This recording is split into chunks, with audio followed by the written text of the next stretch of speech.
Assalamualaikum warahmatullahi wabarakatuh. Perkenalkan, nama saya Dipa Aryani dengan NPM 30621566100. Di sini saya akan memenuhi tugas mata kuliah pembelajaran anak berkesulitan belajar.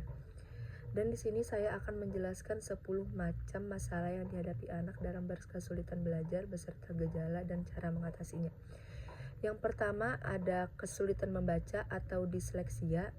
Dengan gejala, anak kesulitan mengenali huruf, menggabungkan suara dengan huruf, atau membaca kata-kata dengan lancar.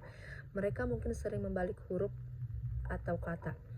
Cara mengatasinya yaitu berikan latihan membaca secara intensif menggunakan metode fonik atau suara huruf, serta gunakan alat bantu seperti kartu kata atau aplikasi pembaca. Yang kedua, ada kesulitan menulis atau yang bisa disebut dengan disgrafia. Dengan gejala, anak kesulitan menulis dengan rapi, seringkali tulisan tangan tidak terbaca atau kesulitan mengorganisir pikiran dalam tulisan. Cara mengatasinya yaitu gunakan alat bantu seperti komputer atau perangkat lunak pengenalan suara, serta berikan latihan menulis yang terstruktur dan berulang. Yang ketiga, kesulitan menghitung atau diskalkulia.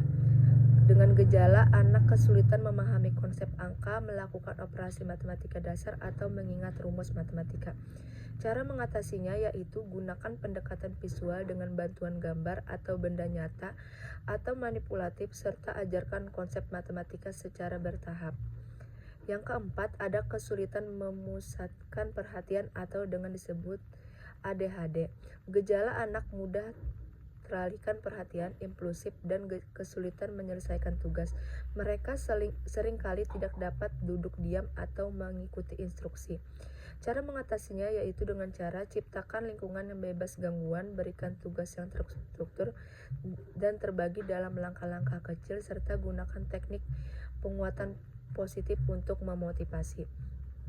Yang kelima, ada kesulitan instruksi atau agnosia. Gejalanya yaitu anak kesulitan memahami instruksi verbal atau tertulis meskipun sudah dijelaskan beberapa kali. Cara mengatasinya yaitu dengan cara berikan instruksi secara visual atau gambar, diagram, atau simbol, dan pastikan untuk memecah instruksi menjadi langkah-langkah yang lebih sederhana. Yang keenam, ada kesulitan berinteraksi sosial atau bisa disebut dengan gangguan spektrum autisme. Gejala ini, anak kesulitan dalam berkomunikasi dan berinteraksi dengan teman sebaya, serta mengalami kesulitan dalam memahami isyarat sosial atau ekspresi wajah. Cara mengatasinya yaitu dengan gunakan pendekatan terstruktur untuk melatih keterampilan sosial dan buat lingkungan yang mendukung, memberi waktu dan ruang bagi anak untuk belajar interaksi secara bertahap. Yang ketujuh, ada gangguan kecemasan atau bisa disebut dengan anxiety disorder. Dengan gejala, anak menunjukkan gejala kecemasan yang berlebihan seperti gelisah, takut pergi ke sekolah, atau menolak untuk melakukan tugas-tugas yang dianggap sulit. Cara mengatasinya itu berikan dukungan emosional yang konsisten, ajarkan teknik relaksasi dan bantuan anak mengelola perasaan cemas melalui terapi atau konseling jika diperlukan. Yang ke-8, kesulitan dalam mengingat atau memori yang lemah.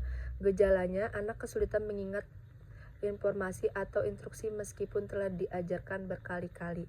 Cara mengatasinya yaitu gunakan teknik pengulangan, kaitkan memori baru dengan pengalaman atau informasi yang sudah dikenal anak, dan gunakan alat bantu seperti catatan atau kartu ingatan. Yang ke-9, ada kesulitan motorik halus atau dispraksia.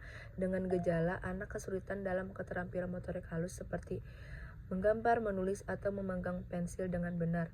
Cara mengatasinya dengan cara latihan motorik secara halus atau secara teratur seperti meronce, menggambar, atau permainan yang melibatkan koordinasi tangan dan mata. Dan yang terakhir, kesulitan dalam mengelola emosi atau gangguan emosi atau perilaku. Dengan gejala, anak menunjukkan perilaku agresif, mudah marah, atau mengalami ledakan emosi yang tidak terkendali. Cara mengatasinya, ajarkan anak cara mengelola dengan teknik pengendalian diri, ajarkan keterampilan sosial emosional, serta berikan kesempatan untuk berekspresi melalui kegiatan kreatif. Anak dengan kesulitan pembelajaran ini atau perkembangan dapat menunjukkan berbagai gejala yang berbeda-beda. Penting untuk mengidentifikasi masalah secara dini dan memberikan dukungan yang sesuai dengan kondisi anak. Pendekatan yang penuh dengan kesabaran, konsisten, dan berbasis pada pemahaman terhadap kebutuhan individu akan sangat membantu anak dalam kesulitan yang mereka hadapi. Sekian penjelasan materi dari saya. Terima kasih. Wassalamualaikum warahmatullahi wabarakatuh.